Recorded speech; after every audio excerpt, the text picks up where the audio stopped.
Welcome back to Blake's Take. I'm Blake Neiman, and I'll give you my take on local and national sports from the Willamette Valley and beyond. I hope you all had a great holiday weekend, spending time with family, and watching some great sports action that we had this weekend. And from NFL games to NBA games, we had lots of great sports highlights this weekend. We had some great, starting off, let's get right into it. We had some great college football bowl action this weekend across with various highlights and action between players and teams. But nothing really comes to close what we had in an incredible, exciting game between undefeated Coastal Carolina and Liberty. Malik Willis would get things rolling for Liberty with a read option keeper into the end zone for the score. Willis would fool the Coastal Carolina defense once again, this time on a run-pass option that he would get to the edge on and turn up and score.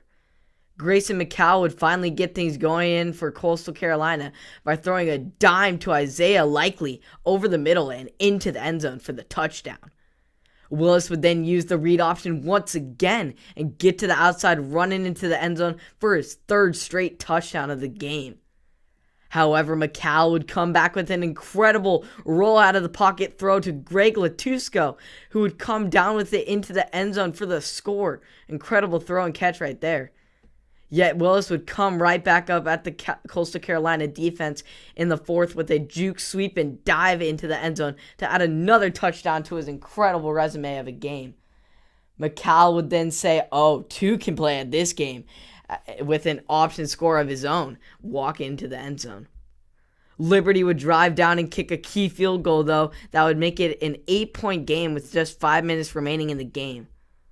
On the opposing drive, McCall would come down and finesse their way around the pocket and throw a bullet to the back of the end zone, where Greg Latusco who would come down with another key grab in this game. Latusco was a really key part of this game.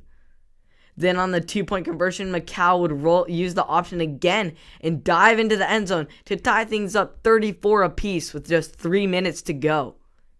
Now here's where things started to get crazy.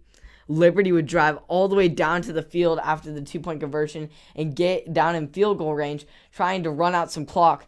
Yet Joshua Mack would end up fumbling the football in the process of trying to run out some clock and turn it over to the Coastal Carolina defense, which sent this game into OT. Liberty would get the ball in the first overtime and end up settling for the field goal to try and stop the Coastal Carolina defense. However, Coastal Carolina was then looking to keep the game alive and send it into double OT with a field goal of their own. However, Liberty blocked it and won the football game.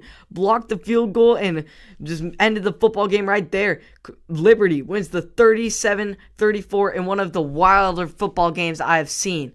So an incredible game, an incredible upset for Liberty, ruining the Coastal Carolina hopes of capping off their undefeated season with a bowl win in the Cure Bowl.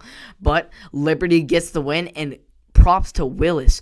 Malik Willis had an incredible game. 4 touchdowns by a quarterback. He leads the FBS, in fact, with 17 touchdowns. Just an incredible performance by him in this game, and just an incredible performance by the Liberty special teams defense. An all-around a great performance by Liberty. Unfortunate loss for Coastal Carolina, but this is what happens in bowl season. We get some crazy upsets and some crazy wins. So great win for Liberty in this game. As far as the NFL, we had some great battles this holiday weekend all around the league. This was especially present, though, in the Dolphins versus the Raiders game on Saturday Night Football. Derek Carr would get things started in this game with a leaping touchdown over the O-line for the score. The Dolphins would come back with a drive of their own, though, that would be capped off by a field goal.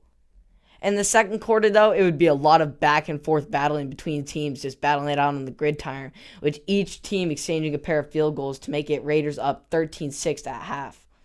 Each team would get so close on their drives in the second half, but would ultimately have to settle for field goals as well. Yet with just under 4 minutes remaining in this game, Derek Carr would roll out of the pocket and throw an absolute dime to the backside of Nelson Aguilar, who would juke out the Dolphins secondary and take it all the way 85 yards for the touchdown. Incredible play there by Aguilar. The Dolphins then brought in Ryan Fitzpatrick at QB to see if they could get some Fitz magic going, and that is exactly what they got going, with Myles Gaskin shaking off a couple of defenders and taking it all the way 59 yards down the sideline into the end zone for the touchdown.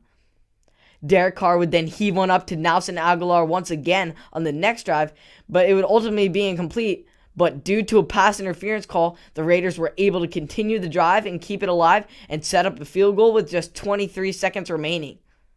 Despite the circumstances of unfortunates for the Dolphins, Fitzpatrick still had some Fitz magic left in the tank with an unbelievable face mask blinding throw to a wide open Matt Collins on the sideline. After the penalties were tacked on, the Dolphins set up a 44-yard game-winning field goal after a wild turn of events. So incredible win for the Dolphins. They get the 26-25 victory and are now looking to clinch their first playoff berth since 2016 in their game next week.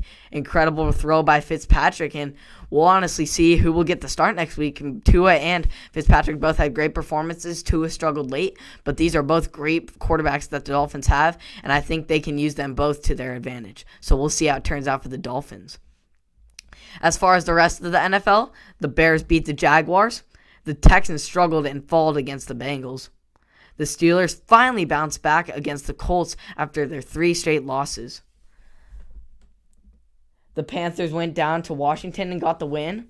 The Ravens beat the Giants. The Chiefs get another close win. The Cowboys crushed the Eagles in the rivalry win. The 49ers upset the Cardinals. The Seahawks get the key division win over the Rams. The Buccaneers dominated the Lions. The Packers crushed the Titans in the iconic Lambeau snow. It was a bunch of snow on Lambeau Field, but the Packers crushed them in their home territory like usual. And the Jets get their second straight win, everybody. Jets are on a winning streak, baby. Let's go. Two wins in a row. This time they get the win against the Browns. I mean, the Browns did have a lot of missing pieces, but the Jets win is a win. And I don't care if you're a Jets fan and you want the number 1 draft pick. They're not getting it this year. And these Jets team, I love it. They want to win, and they want to finish off this season strong. So great win for the Jets. So proud of them. Let's go Jets, baby.